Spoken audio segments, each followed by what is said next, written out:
ایک چھوٹے سے ساحلی گاؤں میں ایک سادہ دل ماہیگیر رہتا تھا جس کا نام سلیم تھا۔ سلیم ایک جھونپڑی میں اپنی بیوی آسیہ اور اپنے دو بچوں حسن اور مریم کے ساتھ خوش و خرم زندگی گزار رہا تھا۔ سلیم روز صبح سورج نکلنے سے پہلے اپنی چھوٹی سی کشتی میں سمندر کی طرف نکل جاتا اور دوپہر تک مچھلیاں پکڑتا۔ وہ کبھی کبھار صرف 2 یا 3 مچھلیاں پکڑ پاتا اور بعض دنوں میں خالی ہاتھ لوٹتا، لیکن اس کی زبان سے کبھی شکوہ نہیں نکلتا تھا۔ بیوی آسیہ اکثر کہتی، سلیم، ہم اتنے غریب کیوں ہیں؟ ہمارے پاس دوسروں کی طرح بڑا گھر کیوں نہیں؟ سلیم مسکرا کر جواب دیتا، اللہ کا دیا سب کچھ ہے آسیہ، کم ہے مگر پاک ہے۔ ایک دن سلیم حسب معمول سمندر میں جال ڈال کر بیٹھا تھا کہ اچانک جال زور سے ہلنے لگا۔ ارے، لگتا ہے آج بڑی مچھلی ہاتھ آئی ہے، سلیم خوش ہو کر بولا۔ جب اس نے جال کھینچا تو حیرت زدہ رہ گیا۔ اس میں ایک چمکدار سنہری مچھلی پھنس گئی تھی جو انسانی زبان میں بول رہی تھی، اے نیک دل ماہی گیر، مجھے چھوڑ دو، میں تمہیں بدلے میں کچھ انعام دوں گی۔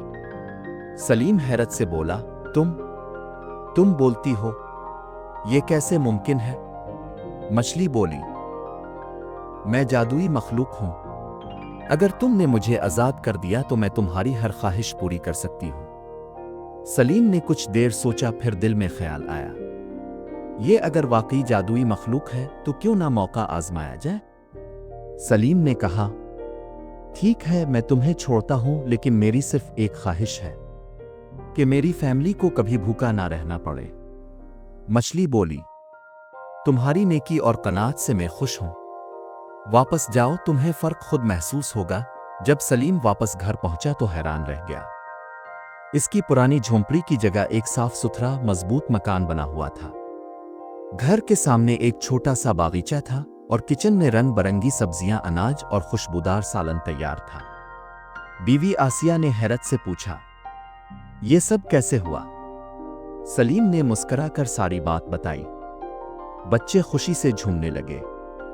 اب سلیم کو روزانہ مچھلیاں پکڑنے جانے کی ضرورت نہ رہی۔ مچھلیاں خود بخود جال میں آ جاتی اور بازار میں مہنگے داموں فروخت ہوتی۔ ان کے دن با دن حالات بہتر ہوتے گئے۔ کچھ ہی مہینوں میں سلیم کے ہمسایوں کو اس کے حالات پر حیرت ہونے لگی۔ ایک دن آسیہ نے کہا، سلیم، اگر وہ مچھلی تمہاری ایک خواہش پوری کر سکتی ہے تو کیوں نہ ہم دوبارہ اسے پکڑیں؟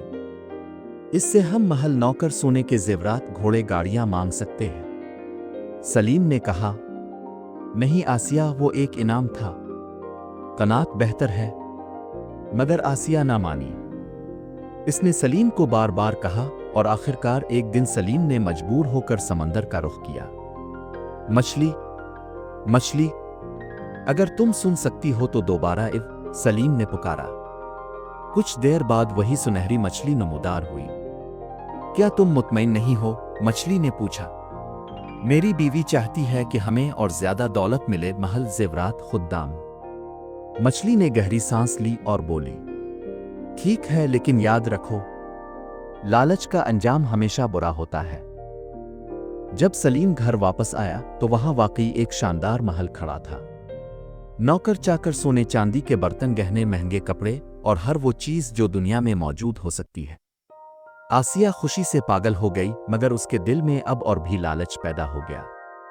وہ روز نئی خواہش کرتی، سلیم، مجھے اب شہزادی بننا ہے، اب مجھے دنیا کا سب سے مہنگا ہار چاہیے، ہمیں بادشاہ کے برابر طاقت چاہیے۔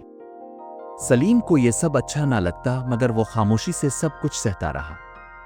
آخر ایک دن آسیہ بولی، مچھلی سے کہو کہ ہمیں بادشاہ اور ملکہ بنا دے۔ سلیم سمندر پر گیا، مچھلی آئی اور اس نے ساری بات کہی۔ مچھلی نے اس بار سخت لہجے میں کہا، یہ تمہاری آخری خواہش ہوگی، یاد رکھنا۔ اگلے دن سلیم اور آسیہ شاہی لباس میں تخت پر بیٹھے تھے۔ خدام، سپاہی، رعایا سب ان کے قدموں میں جھکے ہوئے تھے۔ مگر جلد ہی سلیم کو اندازہ ہوا کہ بادشاہ بننا کوئی نعمت نہیں بلکہ ایک آزمائش ہے۔ ہر وقت فیصلے، جنگیں، جھگڑے، سازشیں، اور کوئی سکون نہیں۔ آسیہ بھی تنہا ہو گئی کیونکہ شہزادیاں اور بیگمات اسے حسد کی نگاہ سے دیکھتی تھیں۔